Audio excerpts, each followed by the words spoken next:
আসসালামু আলাইকুম dear viewers, আশা করি সবাই ভালো আছেন। বাংলাদেশ থেকে যারা ইউরোপে কাজের বিষয়ে যেতে চাচ্ছেন তাদের জন্য কিন্তু একটি দারুণ সুযোগ এসে গেছে।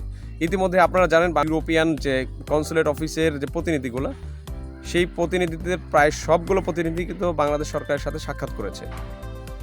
এর ফলশ্রুতিতে আপনারা যারা ইউরোপে কাজের বিষয়ে যেতে চান, 5টি দেশে বিশেষ করে পোল্যান্ড, হাঙ্গেরি, পর্তুগাল, লিথুনিয়া, ক্রোয়েশিয়াতে আপনারা যারা কাজের বিষয়ে যেতে চাচ্ছেন তাদের জন্য কিন্তু এখন ভিসা প্রক্রিয়া সহজ হয়েছে। শুধুমাত্র আপনাকে কি করতে হবে, আপনাকে সেই দেশে অবস্থিত যে কোম্পানিগুলো আছে সেই কোম্পানি থেকে আপনাকে একটি ওয়ার্ক পারমিট নিতে হবে। আর বাকি সকল কাগজপত্র কিন্তু আপনার নিজের কাছেই থাকে, যেমন পাসপোর্ট থাকে, আপনার ছবি, আপনার একটি সিভি তৈরি করা, আপনার কাজের আপনি বাংলাদেশে যে কাজ করেছেন সেই অভিজ্ঞতার সনদ, এই সবগুলো কিন্তু আপনার নিকটেই আছে।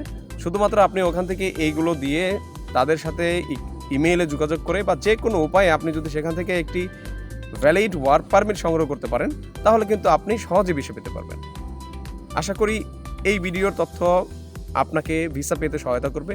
এছাড়া যদি কোনো কিছু জানার থাকে অবশ্যই কমেন্ট বক্সে কমেন্ট করুন।